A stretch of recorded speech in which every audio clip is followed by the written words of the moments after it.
CRPF tradesman ಅಸ್ಪಿರೆಂಟ್ಸ್ಗೆಲ್ಲ ಜೈ ಹಿಂದ್. ಏನು sir ಇವತ್ತು background change ಆಗಿದೆ ಅಂತ ಅನ್ಕೋತಿರ್ಬೋದು ನೀವು. ನಾನು NDRF ಒಂದು 3 ವೀಕ್ಸ್ ಟ್ರೈನಿಂಗಿಗೆ ಬಂದಿದ್ದೆ. ಈ ರಿವರಲ್ಲಿ ಸ್ವಿಮ್ಮಿಂಗ್ ಟ್ರೈನಿಂಗು. ಮಳೆ ಸ್ವಲ್ಪ ಕಡಿಮೆ ಆಗಿದೆ, ಇಲ್ಲಿ ನೆಟ್ವರ್ಕ್ ಎಲ್ಲ ಏನಿಲ್ಲ, ಹಾಗಾಗಿ ಸ್ವಲ್ಪ ಅಪ್ಡೇಟ್ಗಳು ಕಡಿಮೆ ಆಗಿದೆ ಇವಾಗ. ಈಗ ಪಾಯಿಂಟ್ಗೆ ಬರೋಣ. CRPFನಲ್ಲಿ 9175 ಟ್ರೇಡ್ಸ್ಮನ್ ಹುದ್ದೆಗಳಿಗೆ ಆನ್ಲೈನಲ್ಲಿ ಅಪ್ಲಿಕೇಶನ್ ಕರೆದಿದ್ರು. ಎಲ್ಲರೂ ಅಪ್ಲೈ ಮಾಡಿದ್ದೀರಾ. ಪ್ರೀವಿಯಸ್ ರಿಕ್ರೂಟ್ಮೆಂಟ್ ಅಲ್ಲಿ ಮೊದಲು ರಿಟರ್ನ್ ಟೆಸ್ಟ್ ನ ಮಾಡಿದ್ರು, ಆಮೇಲೆ ಫಿಸಿಕಲ್ ನ ಮಾಡಿದ್ರು. ಆದ್ರೆ ಈ ಸಲ ಫಸ್ಟ್ ಫಿಸಿಕಲ್ ನ ಮಾಡ್ತಾ ಇದ್ದಾರೆ, ಅದಾದ್ಮೇಲೆ ರಿಟರ್ನ್ ನ ಕಂಡಕ್ಟ್ ಮಾಡ್ತಾರೆ. ಎಲ್ಲರದು ಒಂದೇ ಕ್ವಶನ್, ಸರ್ ಟ್ರೇಡ್ಸ್ಮೆನ್ದು ಫಿಸಿಕಲ್ ಯಾವಾಗ ಆಗುತ್ತೆ, ಅಡ್ಮಿಟ್ ಕಾರ್ಡ್ ಯಾವಾಗ ಬಿಡ್ತಾರೆ ಹೇಳಿ ಸರ್. ಅಪ್ಲೈ ಮಾಡಿ 2 ತಿಂಗಳಾಯ್ತು ಸರ್, ಇನ್ನೂ ಯಾವುದೇ ರಿಪ್ಲೈ ಇಲ್ಲ, ಏನಿಲ್ಲ ಅಂತ. ಇವತ್ತಿನ ವಿಡಿಯೋದಲ್ಲಿ ನಿಮ್ಗೋಸ್ಕರ CRPF ಟ್ರೇಡ್ಸ್ಮೆನ್ ಯಾರ್ಯಾರು ಅಪ್ಲೈ ಮಾಡಿದಿರಾ ಅವರಿಗೆಲ್ಲ ಒಂದು ಒಳ್ಳೆ ಅಪ್ಡೇಟ್ ನ ತಂದಿದ್ದೀನಿ. ಹಾಗಾಗಿ ವಿಡಿಯೋನ ಸ್ಕಿಪ್ ಮಾಡದೆ ಎಂಡಿಂಗ್ ವರೆಗೂ ನೋಡಿ. ಅದ್ರ ಜೊತೆಗೆ ಫಿಸಿಕಲ್ ಅಲ್ಲಿ ತುಂಬಾ ಮಕ್ಕಳು ಕನ್ಫ್ಯೂಸ್ ಆಗ್ತಾ ಇದ್ದಾರೆ. ಇಲ್ಲಿ 2 ಕ್ಯಾಟಗರಿನ ಮಾಡಿದ್ರೆ A ಮತ್ತೆ B. ಒಂದು ಕ್ಯಾಟಗರಿ ಅವರಿಗೆ 5 ಕಿಲೋಮೀಟರ್ ರನ್ನಿಂಗ್ ಇರುತ್ತೆ, ಇನ್ನೊಂದು ಕ್ಯಾಟಗರಿ ಅವರಿಗೆ 1600 ಮೀಟರ್ ರನ್ನಿಂಗ್ ಇರುತ್ತೆ. ಅದನ್ನ ಇದು ಕೆಲವರಿಗೆ ಅರ್ಥ ಆಗಿರುತ್ತೆ, ತುಂಬಾ ಮಕ್ಕಳಿಗೆ ಇದು ಅರ್ಥ ಆಗಿರಲ್ಲ. ಅವ್ರು ಯಾವ ಟ್ರೇಡ್ಗೆ ಅಪ್ಲೈ ಮಾಡಿದ್ದಾರೆ, ಆದ್ರೆ ಅವ್ರು 5 ಕಿಲೋಮೀಟರ್ಗೆ ಪ್ರಾಕ್ಟೀಸ್ ಮಾಡ್ತಾನೆ ಇರ್ತಾರೆ. ಆದ್ರೆ ಅವ್ರಿಗೆ ಆಸ್ ಪರ್ ನೋಟಿಫಿಕೇಶನ್ 1.6 ಕಿಲೋಮೀಟರ್ ಅಷ್ಟೇ ಮಾಡಬೇಕಾಗಿರೋದು. ಕೆಲವರು 1.6 ಕಿಲೋಮೀಟರ್ ರನ್ನಿಂಗ್ ಅಂದ್ಬಿಟ್ಟು ಅದನ್ನ ಪ್ರಾಕ್ಟೀಸ್ ಮಾಡ್ತಾ ಇರ್ತಾರೆ. ಆದ್ರೆ ಅವರು ಟ್ರೇಡ್ ಯಾವ ಕ್ಯಾಟಗರಿಯಲ್ಲಿ ಇದೆ ಅಂತ ಅವ್ರಿಗೆ ಗೊತ್ತಾಗ್ತಾ ಇಲ್ಲ. ಹಾಗಾಗಿ ಇವತ್ತಿನ ವಿಡಿಯೋದಲ್ಲಿ ಯಾವ ಟ್ರೇಡ್ ಯಾವ ಕ್ಯಾಟಗರಿಯಲ್ಲಿ ಬರುತ್ತೆ, ಮತ್ತೆ ಯಾವ ಟ್ರೇಡ್ಗೆ ಯಾರ್ಯಾರು ಅಪ್ಲೈ ಮಾಡಿದ್ರೆ ಅವರು ಯಾವ ರನ್ನಿಂಗ್ ನ ಪ್ರಾಕ್ಟೀಸ್ ಮಾಡಿ ಪಾರ್ಟಿಸಿಪೇಟ್ ಮಾಡಬೇಕಾಗುತ್ತೆ ಅಂತ ಕ್ಲಿಯರ್ ಆಗಿ ಹೇಳ್ತೀನಿ. ಹಾಗಾಗಿ ವಿಡಿಯೋನ ಸ್ಕಿಪ್ ಮಾಡದೆ ಎಂಡಿಂಗ್ ವರೆಗೂ ನೋಡಿ. ಸ್ಕಿಪ್ ಮಾಡಿದ್ರೆ ನಿಮ್ಗೆ ಏನು ಅರ್ಥ ಆಗಲ್ಲ. ಮತ್ತೆ ಯಾರೆಲ್ಲ ಚಾನಲ್ನ ಇದುವರೆಗೂ ಸಬ್ಸ್ಕ್ರೈಬ್ ಮಾಡಿಲ್ಲ ಅವರು ಚಾನಲ್ನ ಸಬ್ಸ್ಕ್ರೈಬ್ ಮಾಡ್ಕೊಂಡು ಬೆಲ್ ಐಕನ್ನ ಕ್ಲಿಕ್ ಮಾಡಿ. ನಿಮಗೆ ಒಳ್ಳೊಳ್ಳೆ ಜೆನ್ಯೂನ್ ಅಪ್ಡೇಟ್ಗಳನ್ನ ಕೊಡ್ತಾ ಇರ್ತೀನಿ. ಮತ್ತೆ ಕೆಳಗಡೆ ಹೈಪ್ ಬಟನ್ ಕಾಣ್ತಿದೆಯಲ್ವಾ, ಹೈಪ್ ಮಾಡಿ. ನೀವು ಹೈಪ್ ಮಾಡೋದ್ರಿಂದ ಈ ವಿಡಿಯೋ ಎಲ್ಲ CRPF ಟ್ರೇಡ್ಸ್ಮೆನ್ ಅಸ್ಪಿರೆಂಟ್ಸ್ಗೆ ರೀಚ್ ಆಗುತ್ತೆ guys. CRPF tradesmen last update ಏನು ಕೊಟ್ಟಿದ್ದೆ ಗೊತ್ತಿದೆಯಾ ಇಲ್ವಾ? ಏನು ಕೊಟ್ಟಿದೆ ಅಂತ ಹೇಳ್ತೀನಿ. ಅದರಲ್ಲಿ ನಾನು ಹೇಳಿದ್ದೆ SSC GDದು ಇವಾಗ ತಾನೇ ರಿಟರ್ನ್ ಎಕ್ಸಾಮ್ ಆಗಿ ಕೀ ಆನ್ಸರ್ ಬಂದಿದೆ, ರಿಸಲ್ಟ್ ಇನ್ನೂ ಬಂದಿಲ್ಲ. SSC GDದು ತುಂಬ ವೇಕೆನ್ಸಿಗಳು ಜಾಸ್ತಿ ಇರೋದ್ರಿಂದ, ಮತ್ತು CRPF SSC ಕಮಿಷನ್ ಡಿಪಾರ್ಟ್ಮೆಂಟ್ದು ನೋಡಲ್ ಡಿಪಾರ್ಟ್ಮೆಂಟ್ ಆಗಿರೋದ್ರಿಂದ CRPF ಅವರು SSC GDದು ಕೂಡ ರಿಕ್ರೂಟ್ಮೆಂಟ್ನ ಮಾಡ್ತಾರೆ. ಹಾಗಾಗಿ SSC GDದೇ ಮೊದಲು ರಿಕ್ರೂಟ್ಮೆಂಟ್ ಆಗುತ್ತೆ, ಅದಾದಮೇಲೆ CRPF ಆಗುತ್ತೆ ಅಂತ ನಾನು ನಿಮಗೆ ಅಪ್ಡೇಟ್ನ ಕೊಟ್ಟಿದ್ದೆ. ಆದರೆ ಇವಾಗ ನನಗೆ ಬಂದಿರೋ ಅಪ್ಡೇಟ್ ಪ್ರಕಾರ SSC GDಗಿಂತ ಮೊದಲು CRPFದು ಆಗುತ್ತೆ ಗೈಸ್.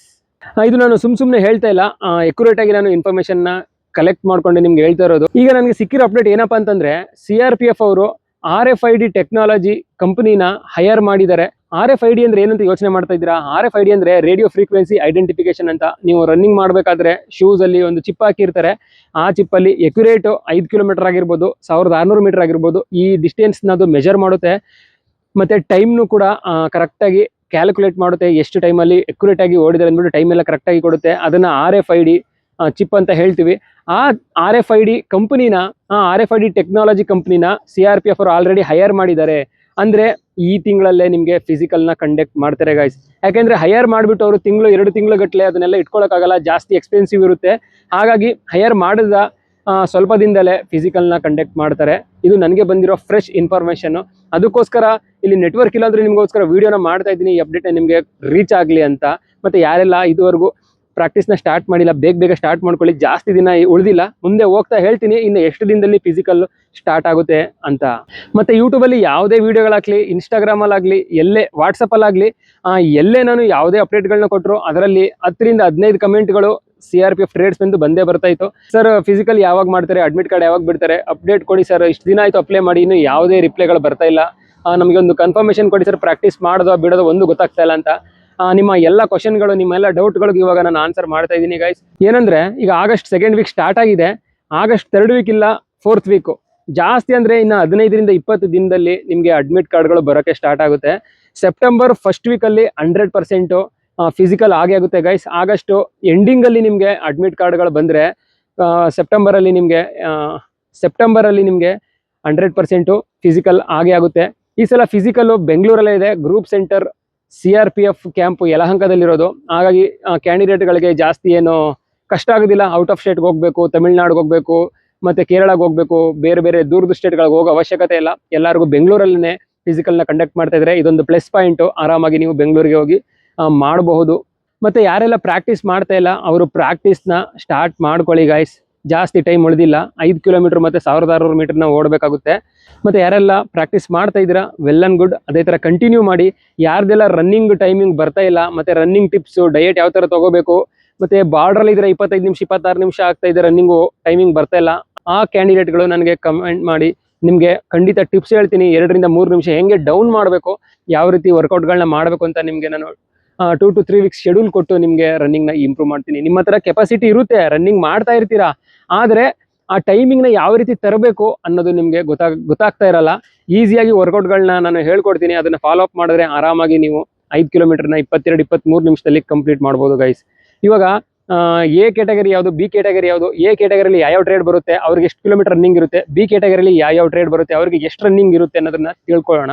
ನೀವು ಸ್ಕ್ರೀನಲ್ಲಿ ನೋಡ್ತಿರ್ಬೋದು, driver, motor mechanic vehicle, gardener, painter, carpenter, brass band, pipe band, cobbler, tailor ಮತ್ತು ಬಿಗುಲರು ಇವರೆಲ್ಲ ಎ ಕ್ಯಾಟಗರಿಯಲ್ಲಿ ಬರ್ತಾರೆ ಗೈಸ್. ಇವ್ರಿಗೆ 5 ಕಿಲೋಮೀಟರ್ ರನ್ನಿಂಗ್ನ 24 ನಿಮಿಷದಲ್ಲಿ ಮೇಲ್ ಕ್ಯಾಂಡಿಡೇಟ್ಸು ಕಂಪ್ಲೀಟ್ ಮಾಡಬೇಕಾಗುತ್ತೆ. ಎಷ್ಟು? 5 ಕಿಲೋಮೀಟರ್ 24 ನಿಮಿಷದಲ್ಲಿ. ಫಿಮೇಲ್ ಕ್ಯಾಂಡಿಡೇಟ್ಸ್ಗೆ 1600 ಮೀಟರ್ ಅಂದರೆ 1.6 ಕಿಲೋಮೀಟರ್ 8.5 ನಿಮಿಷದಲ್ಲಿ ಕಂಪ್ಲೀಟ್ ಮಾಡಬೇಕಾಗುತ್ತೆ. ಇದಾಯಿತು ಎ ಕ್ಯಾಟಗರಿ. ಇವಾಗ ಬಿ ಕ್ಯಾಟಗರಿ ಬಗ್ಗೆ ಮಾತಾಡೋದಾದ್ರೆ, cook, water carrier, barber, hair dresser, washer man, ಸಫಾಯಿ ಕರ್ಮಚಾರಿ, ಈ ಟ್ರೇಡ್ಗಳಿಗೆ ಯಾರೆಲ್ಲ ಅಪ್ಲೈ ಮಾಡಿದಿರಾ ಅವರು ಮೇಲ್ ಕ್ಯಾಂಡಿಡೇಟ್ಸು 1600 ಮೀಟ್ರು 10 ನಿಮಿಷದಲ್ಲಿ ಕಂಪ್ಲೀಟ್ ಮಾಡಬೇಕಾಗುತ್ತೆ. ಫಿಮೇಲ್ ಕ್ಯಾಂಡಿಡೇಟ್ಸ್ಗೂ ಕೂಡ ಸೇಮ್ 1600 ಮೀಟರ್ ಇರುತ್ತೆ, ಅವರು 12 ನಿಮಿಷದಲ್ಲಿ ಕಂಪ್ಲೀಟ್ ಮಾಡಬೇಕಾಗುತ್ತೆ. ಕನ್ಫ್ಯೂಸ್ ಆಗೋ ಅವಶ್ಯಕತೆ ಇಲ್ಲ ಗೈಸ್, ಸ್ಪಷ್ಟವಾಗಿ ಕ್ಲಿಯರ್ ಆಗಿ ಹೇಳ್ತಾ ಇದ್ದೀನಿ. ಯಾವ ಟ್ರೇಡ್ಗೆ ಅಪ್ಲೈ ಮಾಡಿದ್ದೀರಾ ನಿಮಗೆ ಅದೇ ಥರ ಪ್ರಾಕ್ಟೀಸ್ನ ಮಾಡಿ. ಮತ್ತು ಇನ್ನೊಂದಿದೆ ಇಲ್ಲಿ ಪಯೋನಿಯರ್ ವಿಂಗ್ ಅಂದ್ಬಿಟ್ಟು, ಇದರಲ್ಲಿ ಮೇಸನ್ನು, ಎಲೆಕ್ಟ್ರಿಷಿಯನ್ನು ಇವೆರಡು ಬರ್ತಾರೆ. ಇವ್ರಿಗೆ 1.6 ಕಿಲೋಮೀಟರ್ ರನ್ನಿಂಗ್ ಇರುತ್ತೆ, ಇವರು 9 ನಿಮಿಷದಲ್ಲಿ ಕಂಪ್ಲೀಟ್ ಮಾಡಬೇಕಾಗುತ್ತೆ. 1.6 ಕಿಲೋಮೀಟರ್ನ 9 ನಿಮಿಷದಲ್ಲಿ ಕಂಪ್ಲೀಟ್ ಮಾಡಬೇಕಾಗುತ್ತೆ. ಇದು ಮೇಲ್ ಕ್ಯಾಂಡಿಡೇಟ್ಸ್ಗೆ ಮಾತ್ರ, ಫೀಮೇಲ್ಗೆ ಇದರಲ್ಲಿ ಯಾವುದೇ ಅವಕಾಶ ಇರಲ್ಲ ಗೈಸ್. ಮತ್ತು ಹೈಟು, ಚೆಸ್ಟ್ ಎಲ್ಲ ನಿಮಗೆ ಗೊತ್ತೇ ಇದೆ. ಮೇಲ್ ಕ್ಯಾಂಡಿಡೇಟ್ಸ್ಗೆ 170, ಫಿಮೇಲ್ ಕ್ಯಾಂಡಿಡೇಟ್ಸ್ಗೆ 157 ಸೆಂಟಿಮೀಟರ್ ಹೈಟ್ ಇರಬೇಕು. ಹಿಂದ್ಗಡೆ ಬೋಟ್ ಹೋಗ್ತಾ ಇದೆ ನೋಡಿ, ಇಲ್ಲಿ ಪಕ್ಕದಲ್ಲಿ ಒಂದು ರೆಸಾರ್ಟ್ ಇದೆ, ಆ ಕಡೆಯಿಂದ ದಾಟ್ಕೊಂಡು ಈ ಕಡೆ ರೆಸಾರ್ಟ್ ಬರ್ತಾ ಇದ್ದಾರೆ. ಈಗ ವೀಕೆಂಡ್ ನಡೀತಾ ಇದೆ ಅಲ್ವಾ, ಈಗ ವೀಕೆಂಡು, ಸೊ ವೀಕೆಂಡ್ಗೆ ಬರ್ತಾ ಇರ್ತಾರೆ ಫ್ಯಾಮಿಲೀಸು, ಕಪಲ್ಸ್ ಎಲ್ಲ ಬಂದು 1 ದಿನ 2 ದಿನ ಎಂಜಾಯ್ ಮಾಡ್ಕೊಂಡು ಹೋಗ್ತಾರೆ. ಇಲ್ಲಿ ವಾಟರ್ ಗೇಮ್ಸ್ ಎಲ್ಲ ಇದೆ, ನಿಮಗೆ ತೋರಿಸ್ತೀನಿ ಟೈಮ್ ಸಿಕ್ಕಿದಾಗ. ಮತ್ತು ಎಸ್ ಟಿ ಅವ್ರಿಗೆ ಮೇಲ್ ಕ್ಯಾಂಡಿಡೇಟ್ಸ್ಗೆ 162.5 ಸೆಂಟಿಮೀಟ್ರು, ಫಿಮೇಲ್ಗೆ 150 ಸೆಂಟಿಮೀಟರ್ ಹೈಟ್ ಇದ್ರೆ ಸಾಕು. ಚೆಸ್ಟ್ ಮೇಲ್ ಕ್ಯಾಂಡಿಡೇಟ್ಸ್ಗೆ 80 ಇರಬೇಕು, ಎಕ್ಸ್ಪೆಂಡ್ ಮಾಡಿದಾಗ 5 ಸೆಂಟಿಮೀಟರ್ ಎಕ್ಸ್ಪೆಂಡ್ ಆಗಬೇಕು. ಎಸ್ ಟಿ ಅವ್ರಿಗೆ 76 ಸೆಂಟಿಮೀಟರ್ ಇರಬೇಕು, ಎಕ್ಸ್ಪೆಂಡ್ ಮಾಡಿದಾಗ 5 ಸೆಂಟಿಮೀಟರ್ ಎಕ್ಸ್ಪೆಂಡ್ ಆಗಬೇಕು ಗೈಸ್. ಇದಿಷ್ಟು ಆಯಿತು PET PST. ಈಗ ಸೆಲೆಕ್ಷನ್ ಪ್ರೊಸೆಸ್ ಬಗ್ಗೆ ಮಾತಾಡೋದಾದ್ರೆ, ನಿಮಗೆ ಫಸ್ಟು ಫಿಸಿಕಲ್ ಇರುತ್ತೆ, ಫಿಸಿಕಲ್ ಆದಮೇಲೆ ರಿಟರ್ನ್ ಟೆಸ್ಟ್ನ ಕಂಡಕ್ಟ್ ಮಾಡ್ತಾರೆ. ರಿಟರ್ನ್ ಟೆಸ್ಟ್ ಆದಮೇಲೆ ಟ್ರೇಡ್ ಟೆಸ್ಟ್ ಇರುತ್ತೆ, ಟ್ರೇಡ್ ಟೆಸ್ಟ್ ಆದಮೇಲೆ DV ಮತ್ತು DME, ಅದಾದಮೇಲೆ ಫೈನಲ್ ಮೆರಿಟ್ನ ಬಿಡ್ತಾರೆ. ಇದೆಲ್ಲ ಆಗಸ್ಟ್ರಲ್ಲಿ, ಈ ವರ್ಷ ಕಳೆದೋಗ್ಬಿಡುತ್ತೆ. ನೆಕ್ಸ್ಟ್ ಇಯರ್ ಮಾರ್ಚ್ ಏಪ್ರಿಲ್ ಅಷ್ಟೊತ್ತಿಗೆ ನಿಮಗೆ ಅಪಾಯಿಂಟ್ಮೆಂಟ್ ಆರ್ಡರ್ ಕೈಯಲ್ಲಿ ಇರುತ್ತೆ ಗೈಸ್. ಫಿಸಿಕಲ್ಗೆ ಹೋಗುವಾಗ ನಿಮ್ಮ ಒರಿಜಿನಲ್ ಐಡೆಂಟಿ ಕಾರ್ಡ್ನ ತೊಗೊಂಡೋಗಿ, ಆಧಾರ್ ಆಗಿರ್ಬೋದು, DL ಆಗಿರ್ಬೋದು, ವೋಟರ್ ID ಆಗಿರ್ಬೋದು, ಯಾವುದಾದ್ರೂ ಒಂದು ಒರಿಜಿನಲ್ ಐ ಕಾರ್ಡ್ನ ತೊಗೊಂಡೋಗಿ, ಅದ್ರ ಜೊತೆಗೆ 4 ರಿಂದ 5 ಕಾಪಿ ಪಾಸ್ಪೋರ್ಟ್ ಸೈಜ್ ಫೋಟೋಗಳನ್ನ ತೊಗೊಂಡೋಗಿ, ಅದ್ರ ಜೊತೆಗೆ ಅಡ್ಮಿಟ್ ಕಾರ್ಡ್ ಒರಿಜಿನಲ್ ಮತ್ತು 1-2 ಜೆರಾಕ್ಸ್ ಮಾಡಿಸ್ಕೊಂಡು, ಇದು 3 ಐಟಮ್ನ ಫಿಸಿಕಲ್ಗೆ ಹೋಗ್ಬೇಕಾದ್ರೆ ತೊಗೊಂಡು ಹೋಗ್ಬೇಕಾಗುತ್ತೆ. ಈ ಸಲ ಬೆಂಗಳೂರು GCಯಲ್ಲಿ ಬಯೋಮೆಟ್ರಿಕ್ ಎಂಟ್ರೆನ್ಸ್ನ ಕೊಡ್ತಾ ಇದ್ದಾರೆ. ಬಯೋಮೆಟ್ರಿಕ್ ಅಂದರೆ ತಂಬಲ್ಲಿ ನಿಮಗೆ ಎಂಟ್ರೆನ್ಸ್ನ ಕೊಡ್ತಾರೆ. ನೀವು ಎಂಟ್ರೆನ್ಸ್ಗೆ ಹೋದ ತಕ್ಷಣ ಮೇನ್ ಗೇಟಲ್ಲಿ ಒಂದು ಬಯೋಮೆಟ್ರಿಕ್ ಸಿಸ್ಟಮ್ನ ಅಳವಡಿಸಿರ್ತಾರೆ, ಅದ್ರ ಮೂಲಕ ನಿಮಗೆ ಇನ್ ಮಾಡ್ತಾರೆ ಗೈಸ್. ಮತ್ತು RFID ಚಿಪ್ ಬಗ್ಗೆ ತುಂಬ ಮಕ್ಕಳಿಗೆ ಭಯ ಇರುತ್ತೆ. ತುಂಬ ಮಕ್ಕಳು ಲಾಸ್ಟು ಬೇರೆ ಬೇರೆ ರ್ಯಾಲಿಗಳಲ್ಲಿ ಅದನ್ನು ಎಕ್ಸ್ಪೀರಿಯೆನ್ಸ್ ಮಾಡಿರ್ತಾರೆ, ಕೆಲವರಿಗೆ ಎಕ್ಸ್ಪೀರಿಯೆನ್ಸ್ ಆಗಿರಲ್ಲ. ಇದೇ ಫಸ್ಟ್ ಟೈಮು RFID ಅಂದರೆ ಏನಂತಾನೆ ಗೊತ್ತಿರಲ್ಲ ಕೆಲವರಿಗೆ ಗೊತ್ತಿರುತ್ತೆ ಅದು ಯಾವ ಥರ ವರ್ಕ್ ಮಾಡುತ್ತೆ, ಹೆಂಗೆ ಏನು ಅಂತ. ಗೊತ್ತಿಲ್ಲದೆ ಇರೋರು ತಿಳ್ಕೊಳ್ಳಿ ಯಾವ ಥರ ಅಂತ. RFID ಚಿಪ್ ಅಂದರೆ ಒಂದು ಎಲೆಕ್ಟ್ರಾನಿಕ್ ಡಿವೈಸ್, ಅದು ನೀವು ಎಷ್ಟು ದೂರ ಓಡ್ತೀರಾ ಆ ದೂರ ಮೆಜರ್ಮೆಂಟ್ ಮಾಡ್ತಾ ಇರುತ್ತೆ, ಮತ್ತು ಟೈಮಿಂಗ್ ಕೂಡ ಕ್ಯಾಲ್ಕುಲೇಟ್ ಮಾಡ್ತಾ ಇರುತ್ತೆ. ಮತ್ತೆ ಇಲ್ಲೊಂದು ಸ್ಕ್ಯಾನರ್ ಹಾಕಿರ್ತಾರೆ, ಆ ಸ್ಕ್ಯಾನರ್ನ ಆ ಚಿಪ್ ಕ್ರಾಸ್ ಮಾಡಿದಾಗ ಎಷ್ಟು ಕಿಲೋಮೀಟರ್, ಎಷ್ಟು ದೂರ, ಮತ್ತು ಎಷ್ಟು ಟೈಮಲ್ಲಿ ಕಂಪ್ಲೀಟ್ ಮಾಡಿದ್ದಾರೆ ಅಂತ ಅದೆಲ್ಲ ಅದು ಕ್ಯಾಚಪ್ ಮಾಡ್ಕೊಳ್ಳುತ್ತೆ. ಮತ್ತು ಶೂಸ್ಗೆ ಕಟ್ಟಬೇಕು, ಅದನ್ನು ಕಟ್ಟುವಾಗ ಕೆಲವು ಕ್ಯಾಂಡಿಡೇಟ್ಗಳು ಏನು ಮಾಡ್ತಾರೆ, ರನ್ನಿಂಗ್ ಮಾಡುವಾಗ ಆ ಚಿಪ್ನಿ ನೋಡ್ಕೊಂಡು ಹೋಗ್ತಾರೆ, ಎಲ್ಲರೂ ಬಿದ್ದೋಗ್ಬಿಡುತ್ತೇನೋ ಮತ್ತು ರಿಜೆಕ್ಟ್ ಮಾಡಿಬಿಡ್ತಾರೆ ಬಿದ್ದೋದ್ರೆ ಅಂತ. ಯಾವುದೇ ಕಾರಣಕ್ಕೂ ಬೀಳಲ್ಲ. ಅವರು ಚಿಪ್ ಹಾಕೊಳ್ಳೋಕ್ಕಿಂತ ಮುಂಚೆ ಏನೊಂದು ಇನ್ಸ್ಟ್ರಕ್ಷನ್ನ ಕೊಡ್ತಾರೆ, ಆ ಇನ್ಸ್ಟ್ರಕ್ಷನ್ನ ಕೊಡುವಾಗ ಆ ಕಡೆ ಈ ಕಡೆ ನೋಡ್ಕೊಂಡು ಹಿಂಗೆ ತಲೆ ಕೇರ್ಕೊಂಡು ನಿಂತ್ಕೋಬೇಡಿ. ಆ ಇನ್ಸ್ಟ್ರಕ್ಷನ್ ಕೊಡುವಾಗ ಗಮನ ಇಟ್ಟು ಕೇಳಿ ಏನು ಹೇಳ್ತಾ ಇದ್ದಾರೆ ಅಂತ. ಅವ್ರು ಯಾವ ಥರ ಸ್ಟೆಪ್ಸ್ಗಳನ್ನ ಹೇಳ್ತಾರೆ ಆ ಸ್ಟೆಪ್ಸ್ನ ಫಾಲೋ ಮಾಡಿಬಿಟ್ಟು ಅದೇ ಥರ ಚಿಪ್ಗಳನ್ನ ಹಾಕೊಂಡು ರನ್ನಿಂಗ್ ಮಾಡಿ. ಏನು ಭಯಪಡೋ ಅವಶ್ಯಕತೆ ಇಲ್ಲ. RFID ಅಂದರೆ ಏನು ಬಿದ್ದೋಗಲ್ಲ, ಅದು ಇದುವರೆಗೂ ಯಾರ್ದು ಬಿದ್ದಿಲ್ಲ.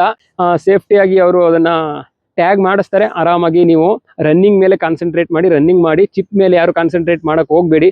ಇಲ್ಲಾಂದರೆ ಚಿಪ್ ಮೇಲೆ ನೀವು ಕಾನ್ಸಂಟ್ರೇಟ್ ಮಾಡ್ತು ಅಂದರೆ ಟೆನ್ಷನ್ ಆಗ್ತೀರಾ. ಆ ಟೆನ್ಷನಲ್ಲಿ ನೀವು ರನ್ನಿಂಗು ಮಾಡೋದ್ರಲ್ಲಿ ಹಿಂದೆ ಮುಂದೆ ಆಗಿ ಮತ್ತೆ ರಿಜೆಕ್ಟ್ ಆಗಿಬಿಡ್ತೀರಾ, ಟೈಮಿಂಗ್ ಬರೋದಿಲ್ಲ. ಹಾಗಾಗಿ ಚಿಪ್ ಮೇಲೆ ಜಾಸ್ತಿ ಕಾನ್ಸಂಟ್ರೇಟ್ ಮಾಡೋಕ್ಕೆ ಹೋಗಬೇಡಿ ಗೈಸ್, ಆರಾಮಾಗಿ ರನ್ನಿಂಗ್ನ ಮಾಡಿ.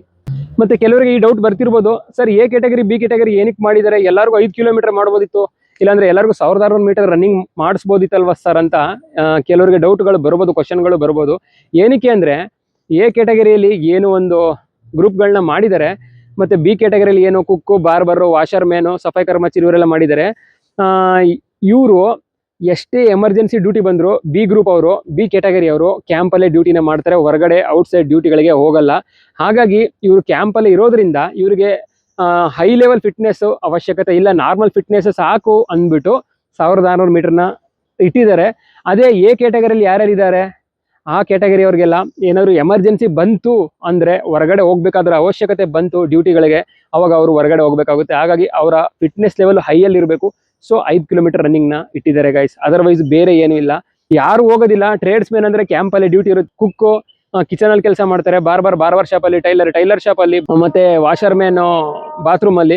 ಈ ರೀತಿ ನಿಮ್ಮ ಟ್ರೇಡ್ಗೆ ರಿಲೇಟೆಡ್ ವರ್ಕ್ ಇರುತ್ತೆ. ಹೊರಗಡೆ ಯಾವ ಕಾರಣಕ್ಕೂ ನಿಮ್ಮನ್ನ ಕಳಿಸಲ್ಲ. ಎಮರ್ಜೆನ್ಸಿ ಬಂದು ಯಾರು GD ಸೋಲ್ಜರ್ಸ್ ಇರ್ತಾರೆ ಅವರೆಲ್ಲ ಹೊರಗಡೆ ಹೋಗ್ಬಿಟ್ಟಿರ್ತಾರೆ, ಮತ್ತು ನಿಮ್ಮ ನಂಬರ್ ಇರುತ್ತೆ ಹೋಗ್ಬೇಕಾಗಿ, ಮತ್ತು ಯಾರು ಸ್ಟ್ರೆಂತ್ ಇರಲ್ಲ ಅಂಥ ಟೈಮಲ್ಲಿ ಟ್ರೇಡ್ಸ್ಮನ್ಗಳನ್ನ ಯೂಸ್ ಮಾಡ್ಕೋತಾರೆ. ಹಾಗಾಗಿ ಇಲ್ಲಿ 2 ಲೆವೆಲ್ನ ಡಿವೈಡ್ ಮಾಡಿದ್ದಾರೆ. ಮತ್ತು ಫಿಸಿಕಲ್ಗೆ ಹೋಗುವಾಗ ಏನೇನು ನಾವು ಥಿಂಗ್ಸ್ನ ತೊಗೊಂಡು ಹೋಗಬೇಕು, ಫಿಸಿಕಲ್ಗಿಂತ 2 ದಿನ ಮುಂಚೆ ನಾವು ಯಾವ ಥರ ಇರಬೇಕು, ನಮ್ಮ ಬಾಡಿನ ಯಾವ ಥರ ಮೇಂಟೈನ್ ಮಾಡಬೇಕು, ಜರ್ನಿಯಲ್ಲಿ ಹೆಂಗಿರಬೇಕು ಅದನ್ನೆಲ್ಲ ಹೇಳ್ತೀನಿ, ಗಮನ ಇಟ್ಟು ಕೇಳಿ. ಫಿಸಿಕಲಲ್ಲಿ ನೀವು ಟೀ ಶರ್ಟ್ ಹಾಕೊಂಡು ಓಡೋ ಅವಶ್ಯಕತೆ ಇಲ್ಲ. ನಾರ್ಮಲ್ ಬನಿಯನ್ನು, ಸ್ಪೋರ್ಟ್ಸ್ ಬನಿಯನ್ನು ಮತ್ತು ಲೈಟ್ ವೆಯ್ಟ್ ಆಗಿರೋ ಶಾರ್ಟ್ಸ್ನ ಹಾಕೊಳ್ಳಿ. ಶೂಸಲ್ಲಿ ಓಡಿ. ಯಾರು ಬರಿಗಾಲಲ್ಲಿ ಪ್ರಾಕ್ಟೀಸ್ ಮಾಡಿರ್ತೀರೋ ಅವ್ರು ಬರಿಗಾಲಲ್ಲಿ ಓಡಿ, ಶೂ ಅಲ್ಲಿ ಮಾಡಿರೋರು ಶೂ ಅಲ್ಲಿ ಓಡಿ. ಬರಿಗಾಲಲ್ಲಿ ಪ್ರಾಕ್ಟೀಸ್ ಮಾಡಿಬಿಟ್ಟು ಶೂ ಅಲ್ಲಿ ಓಡೋದು, ಶೂ ಅಲ್ಲಿ ಪ್ರಾಕ್ಟೀಸ್ ಮಾಡೋದು, ಬರಿಗಾಲಲ್ಲಿ ಓಡೋದು, ಇದನ್ನು ಮಾತ್ರ ಮಾಡೋಕ್ಕೋಗ್ಬೇಡಿ. ಯಾಕೆಂದರೆ ಟೈಮಿಂಗ್ ಬರೋದಿಲ್ಲ, ಸೆಟ್ ಆಗೋದಿಲ್ಲ ನಿಮಗೆ. ಅದು ಯಾವುದ್ರಲ್ಲಿ ಪ್ರಾಕ್ಟೀಸ್ ಮಾಡಿರ್ತೀರೋ ಅದರಲ್ಲೇ ಓಡಿ. ಮತ್ತು ರ್ಯಾಲಿಗೆ ಹೋಗುವಾಗ ಎಲೆಕ್ಟ್ರಾಲು ಮತ್ತು ನೀರು ಚೆನ್ನಾಗಿ ಕುಡೀರಿ ಸಫಿಷಿಯೆಂಟಾಗಿ. ಬಾಡಿನ ಡಿಹೈಡ್ರೇಟ್ ಆಗೋಕ್ಕೆ ಬಿಡಬೇಡಿ. ಮತ್ತು ಮೂದು ಜೆಲ್ಲು ಮತ್ತು ಸ್ಪ್ರೇ ಎಲ್ಲ ಬರುತ್ತಲ್ಲ ಅದನ್ನು ತೊಗೊಂಡೋಗಿ, ಅದು ವಾರ್ಮಪ್ಗಿಂತ ಮುಂಚೆ ಹಾಕೊಂಡ್ರೆ ನಿಮಗೆ ಲಾಸ್ಟಲ್ಲಿ ಏನೋ ಬಾಡಿ ಸುಸ್ತಾಗುತ್ತೆ, ಅದನ್ನು ತಪ್ಪಿಸುತ್ತೆ. ಬ್ಯಾಕ್ ಪೇನ್ ಎಲ್ಲ ತುಂಬ ಆಗುತ್ತೆ ಲಾಸ್ಟ್ ಮೂಮೆಂಟಲ್ಲಿ. ಆವಾಗ ನಿಮಗೆ ಬಾಡಿನ ಪುಷಪ್ ಮಾಡೋದಕ್ಕೆ ಒಂದು ಹೆಲ್ಪ್ ಮಾಡುತ್ತೆ ಅದು ಜೆಲ್ಲು ಮತ್ತು ಸ್ಪ್ರೇ ಎಲ್ಲ. ನೀವು ಫಿಸಿಕಲ್ಗೆ ಹೋಗೋಕ್ಕೆ 2 ದಿನ ಮುಂಚೆ ನಾನ್ ವೆಜ್ ಎಲ್ಲ ಬಿಟ್ಬಿಡಿ, ಆಯಿಲ್ ಫುಡ್ ಎಲ್ಲ ಬಿಟ್ಬಿಡಿ. ನಾರ್ಮಲಾಗಿ ಊಟಗಳು ಮಾಡಿ, ಡೈಜೆಷನ್ನ ಚೆನ್ನಾಗಿ ಮ್ಯಾನೇಜ್ ಮಾಡಿ ಆರಾಮಾಗಿ ಹೋಗಿ ಬೆಂಗಳೂರು ಸೆಂಟರ್ನ ರೀಚ್ ಆಗಿ. ಯಾರು ರ್ಯಾಲಿ ದಿನ ಅರ್ಲಿ ಮಾರ್ನಿಂಗ್ ಎಲ್ಲ ರೀಚ್ ಆಗಿಬಿಡಿ. ಟಯರ್ಡ್ ಆಗ್ತೀರಾ, ದುಡ್ಡು ವೇಸ್ಟ್ ಆದರೂ ಆಗಲಿ, ಇಷ್ಟೆಲ್ಲ ಕಷ್ಟಪಡ್ತಿದ್ದೀರಾ, ಒಂದು ನೈಟು ದುಡ್ಡು ಹೋದ್ರೂ ಪರವಾಗಿಲ್ಲ, ಹೋಗಿ ಬೆಂಗಳೂರಲ್ಲಿ ನೈಟ್ ರೀಚ್ ಆಗಿ ಅರ್ಲಿ ಮಾರ್ನಿಂಗ್ ಅವ್ರು ಎಷ್ಟು ಗಂಟೆಗೆ ಟೈಮ್ ಕೊಟ್ಟಿರ್ತಾರೆ ಅಷ್ಟು ಗಂಟೆಗೆ ಹೋಗಿ ಜಾಯಿನ್ ಆಗಿ, ಮತ್ತು ಹೆಂಗೆ ಅವ್ರು ಪ್ರೊಸೀಜರ್ ಹೇಳ್ತಾರೆ ಅದನ್ನು ಫಾಲೋ ಮಾಡಿ. ಮತ್ತು ರನ್ನಿಂಗಲ್ಲಿ ವಾರ್ಮಪ್ ಮಾಡಿ. ನಿಮಗೆ ವಾರ್ಮಪ್ ಮಾಡೋಕ್ಕೆ ಅಲ್ಲಿ ಚಾನ್ಸ್ ಕೊಡಲ್ಲ, ಬಿಡೋದಿಲ್ಲ, ಓಡಿಸ್ಬಿಡ್ತಾರೆ ಒಂದೇ ಕಡೆ ಸ್ಟಾರ್ಟಿಂಗ್ ನಿಲ್ಲಿಸ್ಬಿಟ್ಟು. ಹಾಗಾಗಿ ನಿಂತ ಕಡೆನೇ ಸ್ಟ್ರೆಚಿಂಗ್ ಮಾಡಿ, ನಿಂತ ಕಡೆ ಹಿಂಗೆ ಜಂಪಿಂಗ್ ಎಲ್ಲ ಮಾಡ್ಬೋದು, ಸೈಡ್ ಜಂಪ್ಸ್ ಮಾಡ್ಬೋದು, ಬಾಡಿ ಫುಲ್ ಸ್ಟ್ರೆಚ್ ಮಾಡ್ಬೋದು. ಆ ಸ್ಟ್ರೆಚ್ ಮಾಡೋದ್ರಲ್ಲಿ ನಮಗೆ ಎಷ್ಟೋ ಲಾಭಗಳು ಸಿಗುತ್ತೆ ಗೈಸ್. ಇದು ನಿಮ್ಗೆ ಗೊತ್ತಿರಲ್ಲ, ಹೆಂಗೆ ಮಾಡೋದು ಅಂತ ನಿಮ್ಗೆ ಗೊತ್ತಿಲ್ಲ ಅಂದರೆ ಇದರಲ್ಲಿ ಇದು ತುಂಬ ವೀಡಿಯೋಗಳಿದೆ ಫಿಟ್ನೆಸ್ದು. ನನ್ನ ಚಾನಲಲ್ಲಿ ತುಂಬ ವೀಡಿಯೋಗಳಿದೆ. ಬಿಫೋರ್ ರನ್ನಿಂಗ್ ಯಾವ ಥರ ಸ್ಟ್ರೆಚ್ ಮಾಡಬೇಕು ಅದನ್ನೆಲ್ಲ ನೋಡಿದ್ರೆ ನಿಮಗೆ ಒಂದು ಐಡಿಯಾ ಬರುತ್ತೆ. ಸ್ಟ್ಯಾಂಡಿಂಗ್ ನಿಂತ ಜಾಗದಲ್ಲಿ ಯಾವ ರೀತಿ ವಾರ್ಮ್ ಅಪ್ ಮಾಡೋದು ಅಂತೆಲ್ಲ ವೀಡಿಯೋಗಳು ಮಾಡಿದ್ದೀನಿ. ಅದನ್ನೆಲ್ಲ ಮಾಡಿ ಲೈಟಾಗಿ ಆಲ್ ಬಾಡಿ, ಶೋಲ್ಡರ್ ಆಯಿತು, ಬ್ಯಾಕ್ ಆಯಿತು, ಥೈಸು, ಕಾಫ್ ಮಸಲ್ಸ್ಗಳಿಗೆಲ್ಲ ಲೈಟಾಗಿ ಮೂವ್ನ ಹಚ್ಕೊಳ್ಳಿ. ಮತ್ತು ಸ್ಟಾರ್ಟಿಂಗ್ ರನ್ನಿಂಗ್ ಬಿಟ್ಟಾಗ ಒಂದು 100 ಮೀಟ್ರು ಓಡಲಿ, ನೀವು ತಲೆ ಕೆಡಿಸ್ಕೊಬೇಡಿ. 5 ಕಿಲೋಮೀಟರ್ ಆಗಲಿ, 1600 ಮೀಟರ್ ಆಗಲಿ, ತುಂಬ ಡಿಸ್ಟೆನ್ಸ್ ಇರುತ್ತೆ, ಜಾಸ್ತಿ ತಲೆ ಕೆಡಿಸ್ಕೊಳಕ್ಕೆ ಹೋಗ್ಬೇಡಿ. 100 ಮೀಟ್ರು ಬೀಳೋದ್ರಿಂದ ಅವಾಯ್ಡ್ ಮಾಡಿ, ಒಂದು ಲೈನ್ನ ಹಿಡ್ಕೊಂಡು ಓಡಿ, ಮತ್ತು ಇನ್ನರ್ ಲೈನ್ ಹಿಡ್ಕೊಂಡು ಓಡಿ.